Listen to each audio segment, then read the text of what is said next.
I'm Janine Turner, founder of Constituting America. Welcome to our annual academic study, History Holds the Key to the Future. Or, as Shakespeare said, what is past is prologue. This year's study is entitled The Genius of America, A Journey into Our Republic, a study on Alexis De Tocqueville's Democracy in America. The pursuit of sublimity, literature's proper object, reveals that men have always been created unequal in their intellectual endowments. Jack Fitzhenry. This essay is entitled How Literature Appears in Democratic Times and the Literature Industry, Volume 2, Part 1, Chapters 13 through 14.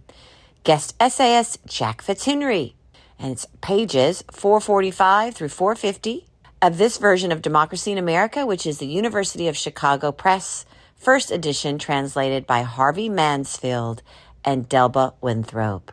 Literature hews to standards outside of the democratic logic. A canonical work does not attain that status by majority consent. Claims of merit do not require a reader's consent to be authoritative. And the pursuit of sublimity, literature's proper object, reveals that men have always been created unequal in their intellectual endowments. Literary excellence is not inherently political, and its claims need not raise a direct challenge to democracy. Yet in a society that exalts equality and promotes self-expression for its own sake, literature stands uneasily at the margins, tolerated, perhaps ignored. As part of his seminal survey of America, Alexis de Tocqueville lingers for a few chapters on the reciprocal influences running between democracy and literature.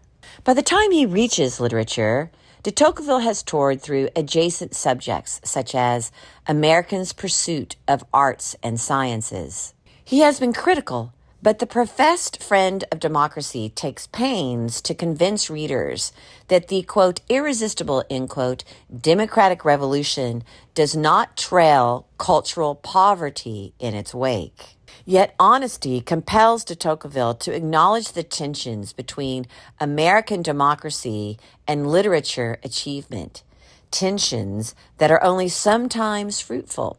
De Tocqueville observes that America is a civilized nation where, quote, people are at least occupied with literature, end quote. Americans of that era often mistake literature for a trade, thus they pursue it, if at all, in the same commercial and practical spirit animating all their undertakings. Commerce and politics exert on literature more influence than literature does on either. American book vendors are glutted with rudimentary treatises and pamphlets on topical political concerns. American verve for commerce extends material prosperity, and the newly prosperous develop a certain inclination toward literature. But the sources of that prosperity undermine the nascent interest by making it insensible to subtler intellectual joys. American readers buy works that, quote, one can enjoy at that instant, end quote, and they crave subjects that are, quote, new and unexpected, end quote. They wish, in short, to be entertained. The country's great men devoted to politics make literature their diversion, not their vocation. Still, on the edges of the nation's dark frontier, Americans tend small flames of literary devotion. When de Tocqueville muses how he first read Shakespeare's Henry V in an American, quote, log house, end quote, the play's presence in that setting is more revealing than accidental. More than tragedies, romances, or comedies, Shakespeare's tale of martial triumph, of men rallied to great acts against all odds, captivates the American reader whose energies are bent on securing his precarious existence. In de Tocqueville's time, not only cabin dwellers, but America's cultivated set satisfy their literary appetites with English fare. Their forefathers reviled English writers like Samuel Johnson for Toryism. But de Tocqueville observes that Americans still rely on English authors to supply their literary wants. They mimic English literary fashions, and they defer to English judgment, even of American writers. The reason is not just a common tongue. England remains, quote, aristocratic, end quote, resisting the democratic winds blowing across the Atlantic and across the English Channel. Aristocracy, because of its inequality, produces certain literary greatness.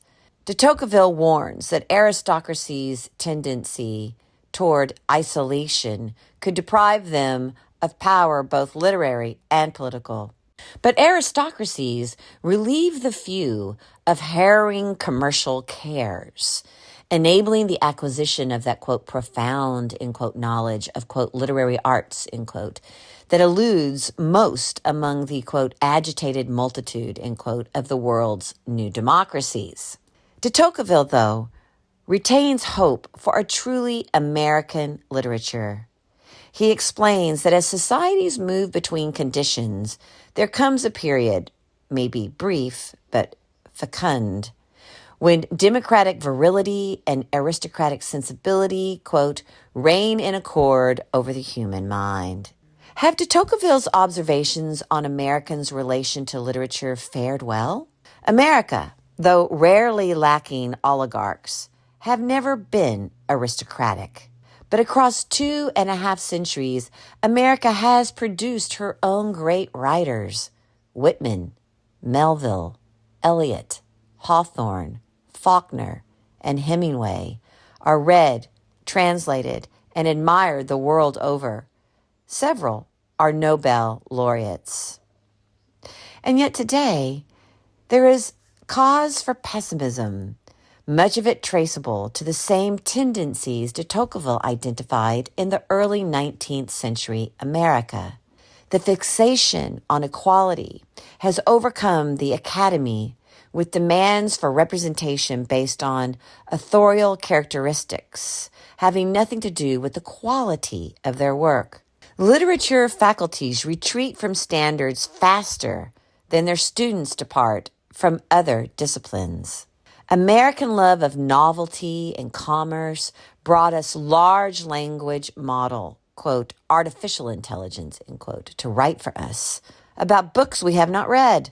Democratic desires for narratives that agitate the emotions produces a digital universe of content, broad in array, but shallow in depth. Americans understand the ills that stem from democratic excesses.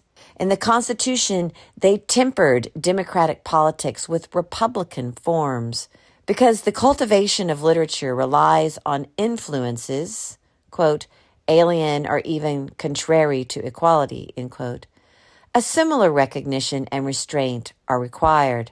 For Americans who still aspire to a literary life, the answer may be that ancient maxim, to be in the world, not of it. This essay was written by Jack Fitzhenry. Jack Fitzhenry is a legal fellow in the Edwin Meese III Center for Legal and Judicial Studies. He previously served as a law clerk for the Honorable Madeline H. Heikkila on the United States District Court for the Northern District of Alabama, and for the Honorable Patrick E. Higginbotham on the United States Court of Appeals for the Fifth Circuit. Between clerkships, he litigated a variety of commercial disputes as an associate with Quinn Emanuel, Ugart, and Sullivan, LLP. Fitzhenry received his law degree from the University of Michigan Law School and his bachelor's degree in English literature from Williams College.